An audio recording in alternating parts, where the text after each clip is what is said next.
Meu nome é Isabela Condota, eu sou professora no Departamento de Zootecnia da Universidade de Illinois, em Urbana-Champaign, e a minha especialidade é zootecnia de precisão. Hoje eu vou falar um pouquinho sobre esse assunto. Para começar, eu vou introduzir o problema que a gente tenta solucionar quando a gente trabalha com zootecnia de precisão.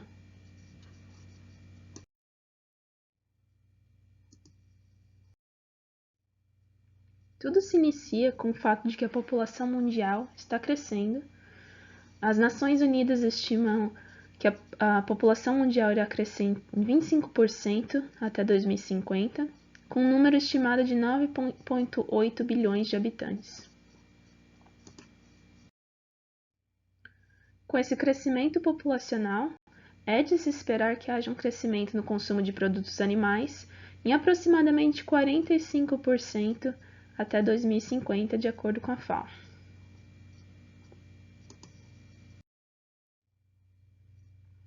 Esse crescimento gera um desafio para a produção animal, pois exige que ocorram grandes ganhos em eficiência para atender ao aumento da demanda em produtos animais.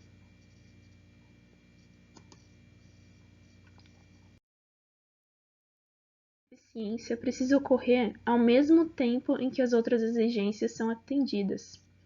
Essas exigências incluem manter a saúde dos animais, melhorar o seu bem-estar e a sustentabilidade ambiental, ao mesmo tempo que se possa ajudar os produtores a ter um sistema mais eficiente e lucrativo. Assim que surge a utilização da zootecnia de precisão como uma ferramenta para enfrentar estes desafios. Mas o que é zootecnia de precisão?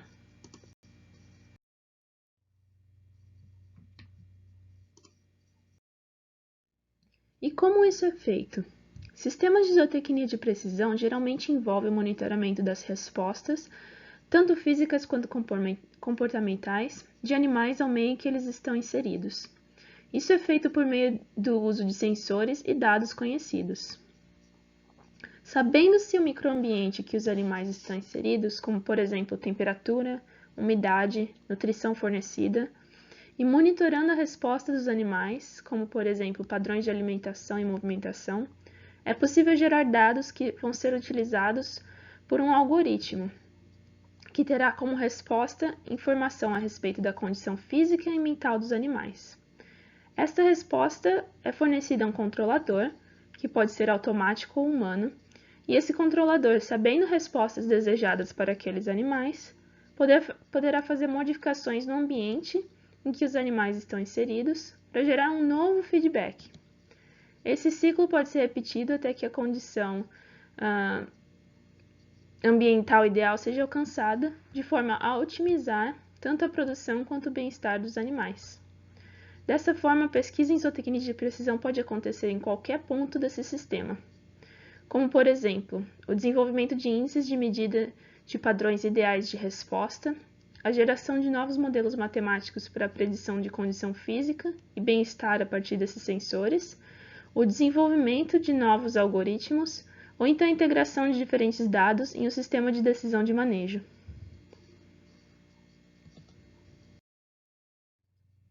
Tendo isso em vista, eu vou apresentar alguns exemplos de pesquisa que eu venho desenvolvendo ao longo dos anos. Muitos dos exemplos são com suínos, mas todas as tecnologias apresentadas são transferíveis ou já existem para outros animais de produção, como gado de leite. Eu escolhi especificamente os trabalhos que já foram desenvolvidos por outros pesquisadores em diversas universidades no mundo inteiro, tentando solucionar o mesmo problema com o mesmo tipo de tecnologia. É por isso que eu escolhi os projetos específicos que eu vou apresentar. Vou começar com uma breve introdução da pesquisa nessa área. Então, o objetivo final da zootecnia de precisão é o manejo ou monitoramento dos animais. Porém, esse controle não é possível sem a medição de diversos fatores.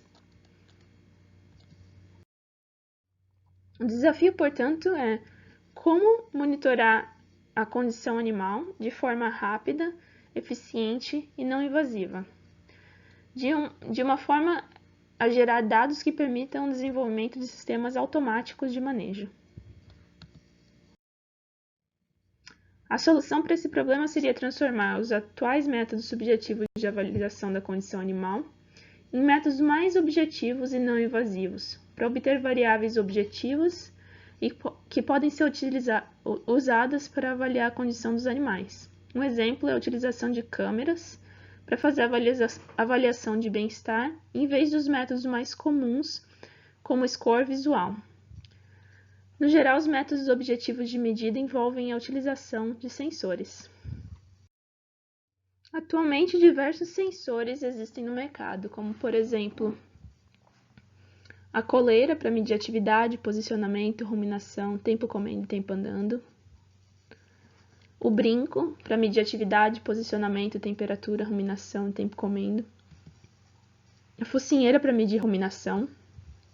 O anel caudal para medir atividade, contrações. O pedômetro para medir atividade, tempo deitado e tempo andando. Análise de leite que pode ser feita na linha para medir progesterona, temperatura, mastite e cetose. E o ebolos que pode medir ruminação. Pode-se perceber que muitos sensores fornecem o mesmo tipo de informação e que a utilização de diversos sensores individuais como esses que eu apresentei não seria ideal, pelo excesso de manutenção e custo. Então, minha área de pesquisa busca justamente a redução da utilização de sensores individuais e substituição, sempre que possível, por câmeras, que permitem o monitoramento dos animais de forma não invasiva. Alguns exemplos dessas câmeras que eu utilizo são a câmera termográfica, que fornece uma imagem termográfica que permite medir temperatura, e também uma imagem colorida. A câmera em profundidade, ou conhecida como RGBD, que fornece imagens coloridas, imagem em profundidade, que seria como se fosse uma imagem em 3 dimensões, imagem infravermelho que permite a visão noturna, ou então a câmera digital simples que fornece imagem colorida, imagem em escala de cinza e imagem também em visão noturna. Então, para explicar o meu trabalho com processamento de imagens, eu vou explicar brevemente o que é o processamento digital de imagens e o que são imagens digitais. A definição formal classifica o processamento de imagens em 3 níveis: baixo, médio e alto. O processamento de baixo nível envolve o aprimoramento de uma imagem de forma que fique mais nítida, como a redução de ruído, o aumento de contraste e o realce. Esse tipo de processamento a maioria das pessoas conhece. Se você utiliza um celular para tirar foto, provavelmente já modificou uma foto para que ela ficasse mais nítida. Já o nível médio de processamento envolve a extração de características de uma imagem, como, por exemplo, a extração de segmentação de partes da imagem ou reconhecimento de pessoas e objetos. Finalmente, o alto nível de processamento digital de imagens envolve a interpretação da informação contida na imagem, similarmente a funções cognitivas realizadas pelo ser humano. Esse nível de processamento também envolve uma área de pesquisa conhecida como inteligência artificial. Aqui eu trago uma imagem preto e branco para exemplificar o que é uma imagem digital. Se a gente der o zoom em uma região dessa imagem, nós podemos encontrar pequenos blocos de cor. Esses blocos são chamados de pixel. E esses pixels são a representação em escala de cinza de uma escala de números, que geralmente varia entre 0 e 255. Quanto mais próximo o número estiver do zero, mais escuro o pixel representante daquele número vai ser. Quanto mais próximo do 255, mais claro será o pixel. Então, uma imagem nada mais é do que uma matriz de números. Imagens coloridas, no entanto, elas também podem ser chamadas de RGB, pois diferentemente das imagens em preto e branco, elas contêm informações de 3 camadas de números. Então, é como se fosse 3 matrizes de números empilhadas umas sobre as outras. Cada pixel na imagem colorida, portanto, representa 3 números que indicam a quantidade de vermelho, verde e azul contida naquele pixel, do inglês red, green and blue, por isso R, G e B.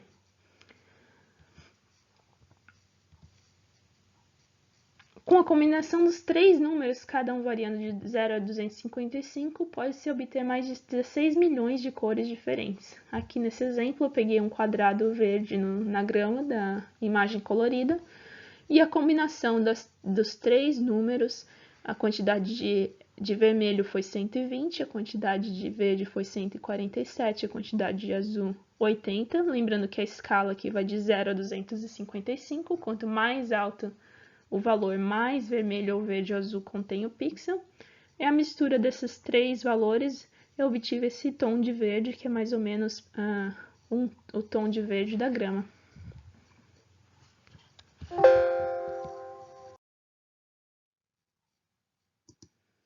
Nos meus trabalhos, eu geralmente utilizo um terceiro tipo de imagem, em conjunto com as imagens coloridas e preto e branco. Essas imagens são chamadas imagens em profundidade ou imagens em 3 dimensões.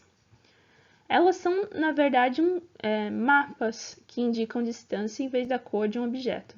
Cada pixel contém um número que indica quão longe aquele ponto da cena está distante da câmera. Quanto mais escuro o pixel, mais próximo da câmera, e quanto mais claro, mais distante. Percebam que não há necessariamente um limite para o número do pixel mais claro. Isso é porque cada marca de câmera em profundidade vai ter um limite em metros que consegue obter a informação desejada. Então, esse número é variável de acordo com cada câmera. Sabendo essa distância que a câmera está do chão, a gente consegue transformar os valores de distância em valores de altura. E esses valores a gente pode utilizar para a reconstrução em 3 dimensões do objeto desejado, nesse caso, o animal. Geralmente, um sistema de visão computacional é composto por 4 etapas: etapa de aquisição de dados, a etapa de pré-processamento da imagem, a etapa de processamento da imagem e, finalmente, a etapa de análise de dados, que geralmente vai envolver o desenvolvimento de modelos matemáticos que vão ser implementados em sistema final de monitoramento automático. Então, meus trabalhos, geralmente, eles utilizam o desenvolvimento de um sistema de visão computacional.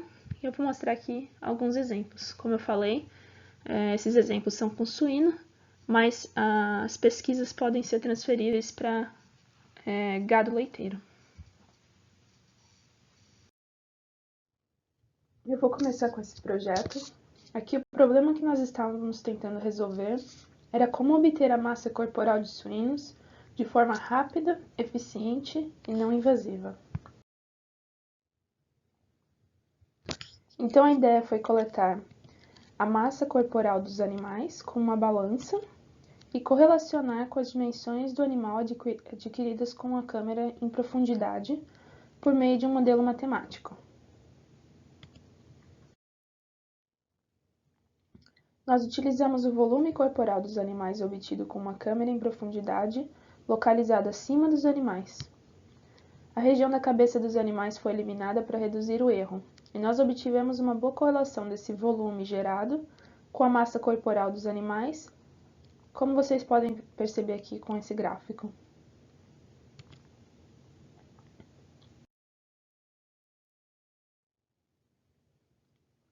Esse modelo de regressão linear simples gerou um erro médio de 4,6% ou 2,22 kg.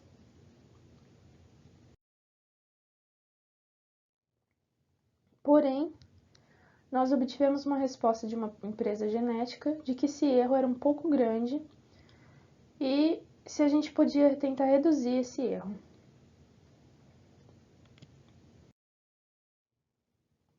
Para isso, nós decidimos coletar outras variáveis além do volume dos animais.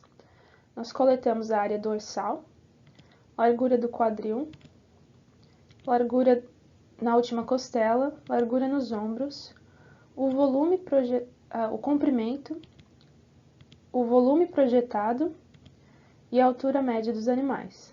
Nós utilizamos essas medidas como dados de entrada para os dois novos tipos de modelo matemático que a gente estava testando. Nós desenvolvemos uma regressão linear múltipla e também desenvolvemos um modelo de rede neural artificial, exemplificado aqui nessa imagem. Nesse tipo de modelo, o computador é capaz de reconhecer padrões nos dados de entrada e predizer os dados de saída. Nesse caso, os dados de entrada foram as dimensões corporais coletadas por meio do processamento de imagem e a variável de saída foi o peso corporal dos animais.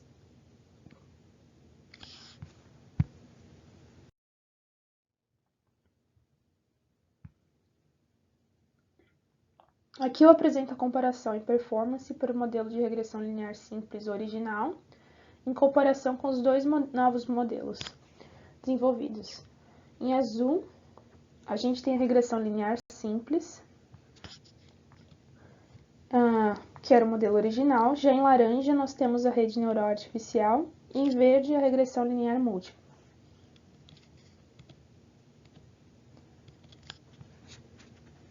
Percebam que o erro foi reduzido para os dois novos modelos, que não, tanto em quilos quanto em porcentagem.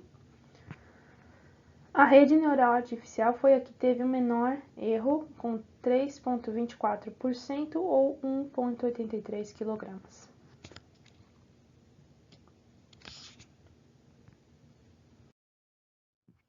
O tipo de implementação que pode ser realizado com esse modelo desenvolvido é o seguinte. Aqui nós temos uma câmera fixa no teto de um galpão de suínos. Ela está localizada acima do bebedouro. Esses painéis que vocês veem na lateral, eles contêm uma antena de radiofrequência que consegue identificar os animais que estão bebendo água pelo brinco que eles estão usando. Tem um dos animais que tem um ponto amarelo na orelha, é possível de ver o brinco. Aqui nós temos um total de 4 bebedouros, cada um localizado entre 2 painéis. Esse sistema foi desenvolvido pela professora Tammy Brando, da Universidade de Nebraska, e está localizado no Centro de Pesquisa em Carne Animal, em Clay Center, Nebraska. Juntamente com os vídeos coloridos, capturados pela câmera, nós também coletamos vídeos em profundidade, e com o modelo desenvolvido, nós conseguimos coletar o peso corporal dos animais em tempo real. Esse sistema ainda está em processo de desenvolvimento por um aluno em Nebraska, mas a sua implementação poderia fornecer informações quanto à saúde dos animais. Por exemplo, se um animal começar a perder peso, isso pode ser um indicativo do início de uma doença. Se percebida cedo o suficiente, a propagação para outros animais pode ser evitada.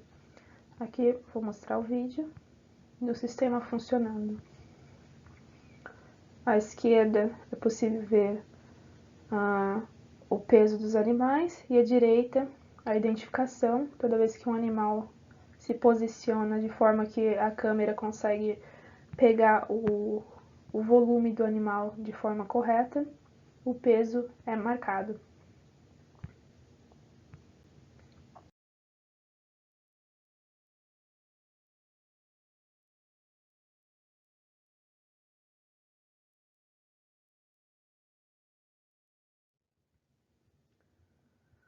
Aqui um exemplo de um trabalho, de uma parceria feita com pesquisadores da Embrapa. Foi um trabalho de mestrado da Sheila. Ela publicou um artigo nesse ano. E ela utilizou a mesma metodologia desenvolvida para o suíno com novilhas Nelore. Nesse gráfico dá para perceber que a correlação entre a massa corporal predita e a massa corporal real é bem alta. Então é só um exemplo de como essas tecnologias elas podem ser transferíveis de um animal para outro. O próximo projeto que eu trouxe como exemplo é a detecção de claudicação por meio de um sistema de visão computacional. Da mesma forma que o projeto anterior, nós queríamos desenvolver um método de medida rápido, eficiente e não invasivo, com potencial para detecção em tempo real. A solução foi, portanto, utilizar câmera em profundidade que estava fixa no teto de um corredor do galpão de matrizes suínas, e nós gravamos vídeos coloridos e em profundidade dos animais caminhando, que é exemplo de imagem colorida e em profundidade. A câmera estava localizada no teto. Aqui temos um exemplo de coleta de dados. Nós tentamos obter vídeos dos animais andando normalmente sem correr.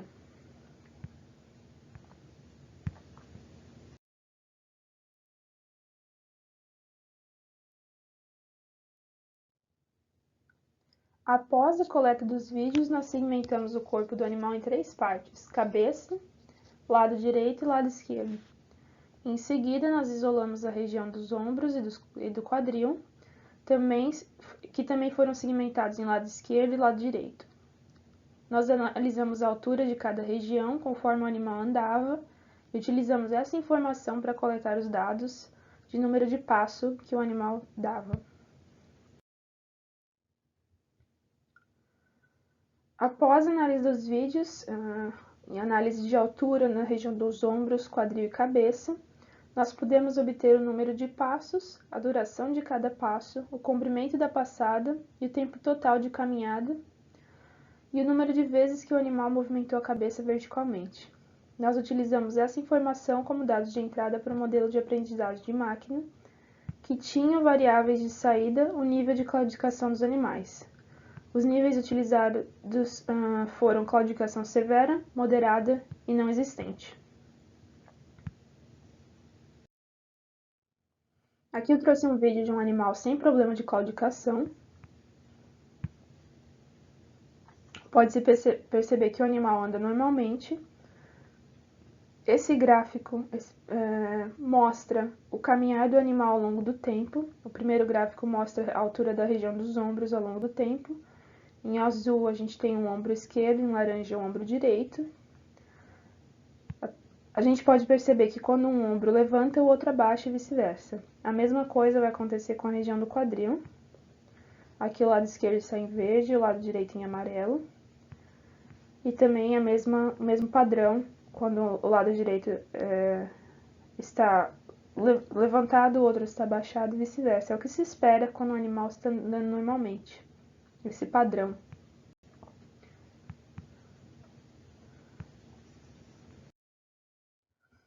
Aqui nós temos os mesmos vídeos, mas para um animal que tinha problema de claudicação. É possível perceber que o animal teve uma velocidade de caminhada menor, que o padrão de subida e descida da região dos ombros ao caminhar não é tão nítido quanto no animal anterior. Veja que demora mais também para andar.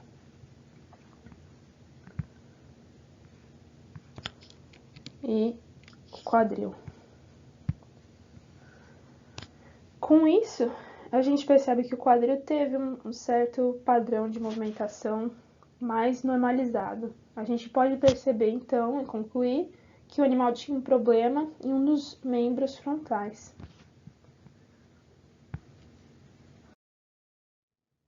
Os 3 modelos dos que a gente testou, que apresentaram maior acurácia para predizer o nível de claudicação, foram análise de discriminante e vizinho mais próximo, com quase 77% de acurácia. Esse valor não foi tão alto quanto esperado, pois os números de animais que apresentaram claudicação dentro dos animais analisados foi bastante baixo. Esse número reduzido de dados por desenvolvimento dos modelos matemáticos gera um impacto negativo na sua acurácia.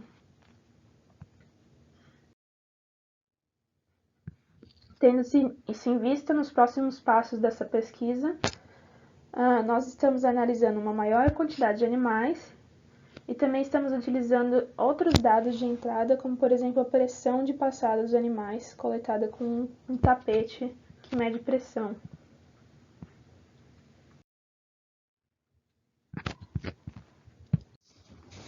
O último projeto que eu trouxe como exemplo é o score de condição corporal. Essa medida é feita de forma bastante subjetiva. Basicamente, o manejador observa os animais e atribui um número de 1 a 5 para a quantidade de gordura aparente daquele animal. O problema aqui é que o score atribuído para cada animal é bastante dependente da opinião individual e também é dependente do treinamento fornecido. A nossa ideia foi desenvolver um método mais rápido e objetivo de medida. A solução foi coletar dados de massa corporal, dimensões corporais e gordura e tentar correlacionar esses dados com o score de condição corporal.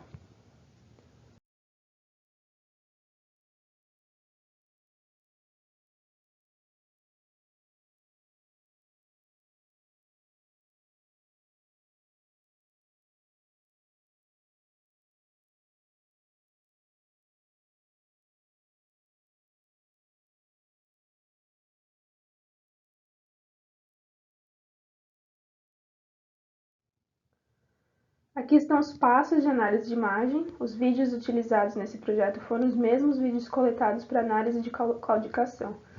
A gente fez uma segmentação do corpo do animal, utilizamos também o corpo sem a região da cabeça e da cauda e obtivemos aquele volume projetado da região do corpo sem a região da cabeça.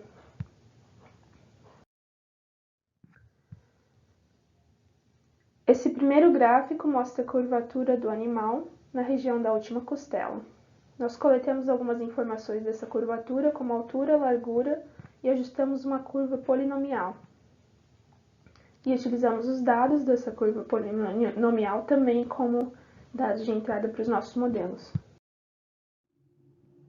Nós também utilizamos alguns outros dados de entrada, como o perímetro corporal do animal, na imagem à direita, e o comprimento da elipse ajustada, comprimento e largura da elipse ajustada em volta do corpo do animal.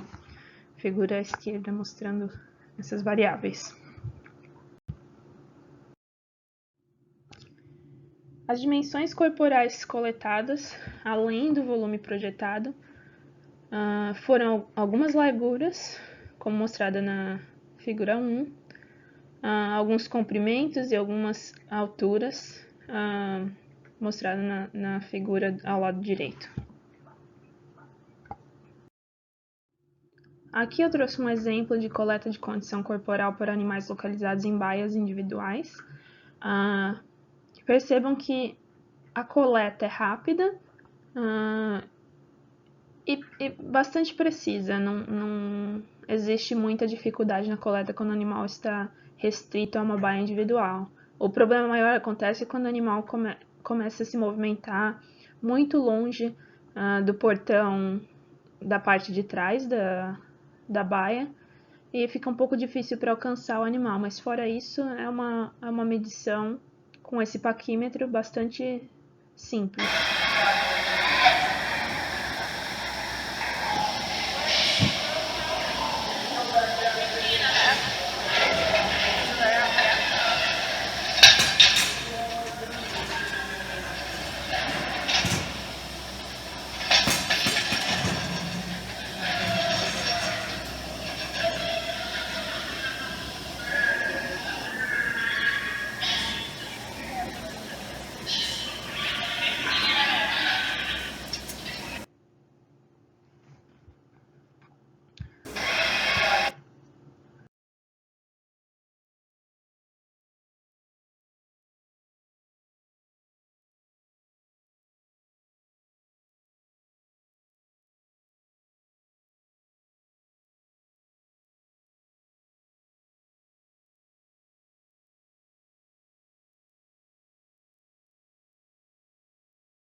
E aqui eu trouxe dois exemplos de vídeos, vou mostrar o primeiro.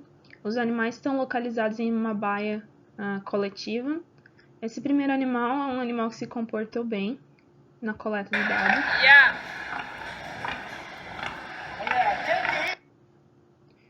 E o segundo animal é um animal que deu um pouco mais de problema.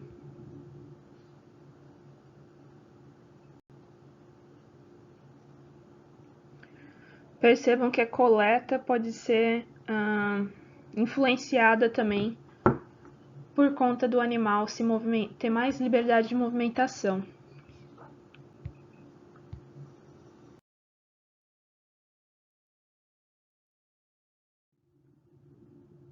Aqui a gente tem o score de condição corporal medido versus o predito. Nós obtivemos um erro de uma unidade aqui no score de condição corporal. No nosso paquímetro, a medida dos scores ia de 1 a 22, então uma unidade de erro foi um erro aceitável. Nós acreditamos que esse modelo pode ser ainda melhorado caso o nosso padrão seja um pouco menos propenso a erros, como exemplificado pelos vídeos que eu acabei de mostrar.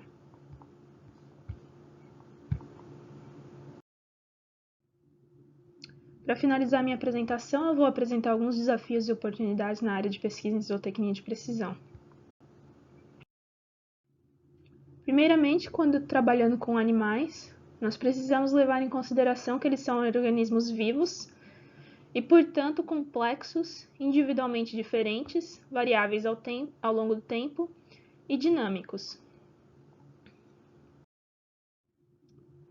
Aqui eu tenho um exemplo do que é coletar dados quando trabalhando com animais. O objetivo aqui era convencer os animais a andarem em cima desse tapete, que ia medir a pressão da passada conforme o animal caminhava. Dá um play no vídeo. E a gente pode perceber que essa matriz suína tinha outros planos em mente e fez de tudo para não andar em cima do tapete, até que não conseguiu mais andar nesse cantinho que tinha de chão ainda.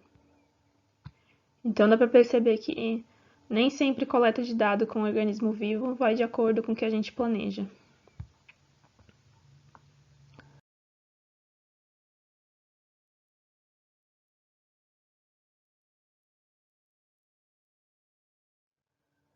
Um problema que a gente enfrenta também quando trabalhando em fazendas é a manutenção de equipamentos. Aqui eu tenho um exemplo do tapete que eu acabei de mostrar no vídeo anterior. Esse tapete foi inicialmente desenvolvido para uso com cachorros, então nós queríamos saber se esse tapete era prova de água para poder usar com suínos.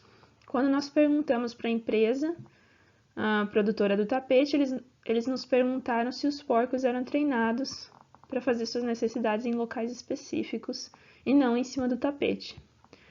Porém, a realidade de uma fazenda é um pouquinho diferente, então nós tivemos que adaptar o equipamento que a gente estava utilizando e cobrir o tapete com um papel filme. E após o desenvolvimento de modelo matemático com equipamentos disponíveis no mercado, a gente sempre tem que... existe sempre a fase de teste e desenvolvimento para garantir que o equipamento utilizado resista ao ambiente da fazenda. Isso também inclui todos os tipos de câmera que a gente usa. Muitas câmeras não são desenvolvidas para aguentar o ambiente de fazenda, poeira, insetos que podem aparecer, então tem a fase de desenvolvimento depois do desenvolvimento dos modelos matemáticos. Outro desafio que nós enfrentamos quando desenvolvendo modelos matemáticos é como garantir que o nosso padrão seja confiável. Aqui, por exemplo, nós temos um vídeo de um animal sendo pesado. Conforme ele está se movimentando na balança, o valor do peso corporal sofre uma variação. Em 15 segundos de pesagem, esse animal teve uma variação de 7 libras, equivalente a mais ou menos 3 quilos. Se vocês lembrarem do erro obtido pelo nosso modelo matemático para a predição de peso por imagem, foi aproximadamente 4 quilos.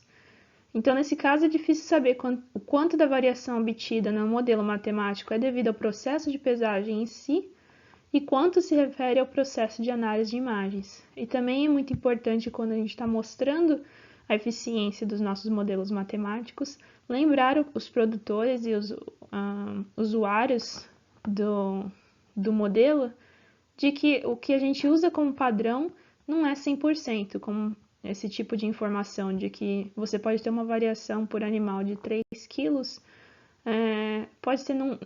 pode não ser senso comum.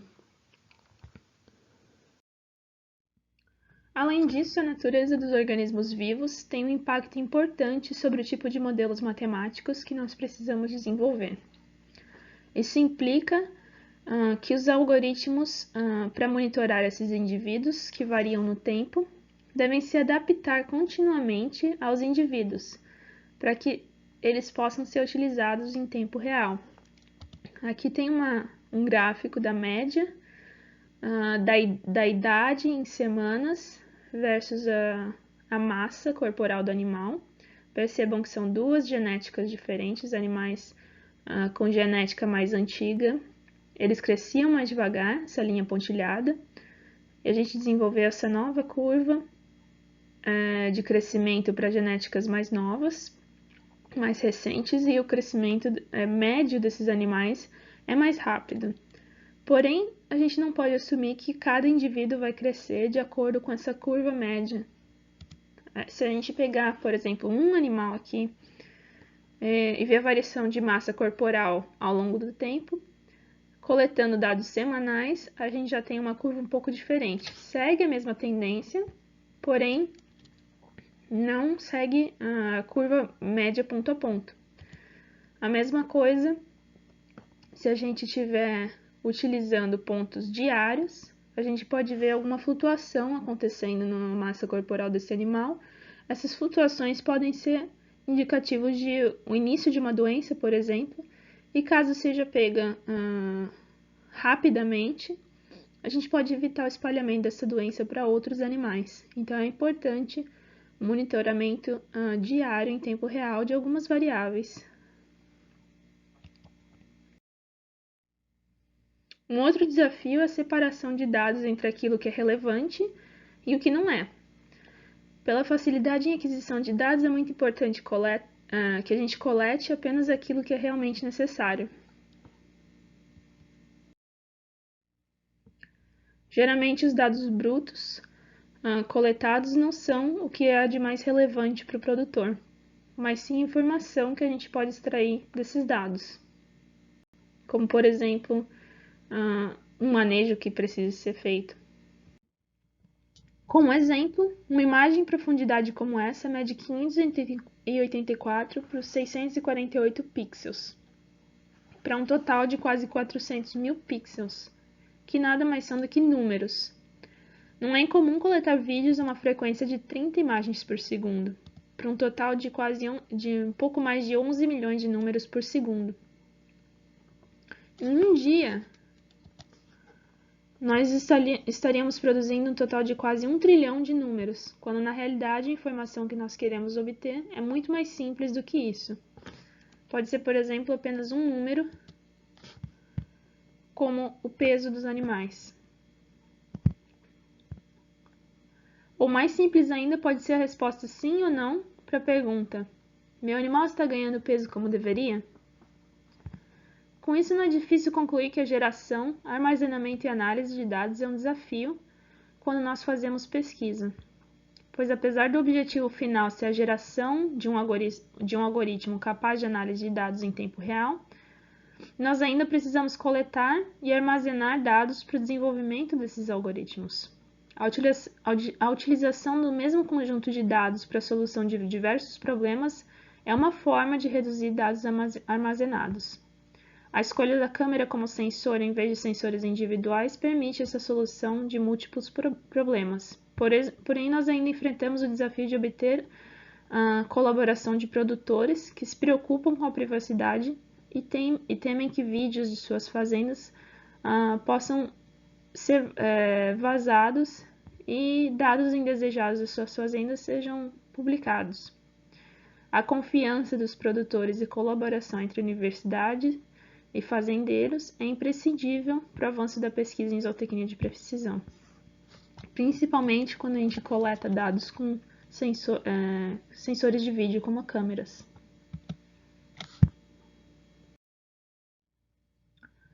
Isso ainda anda de mãos dadas com outro desafio, que é o desenvolvimento de pesquisa que seja relevante para o produtor. Nossas perguntas devem sempre ter em mente o usuário final, para que os resultados sejam relevantes.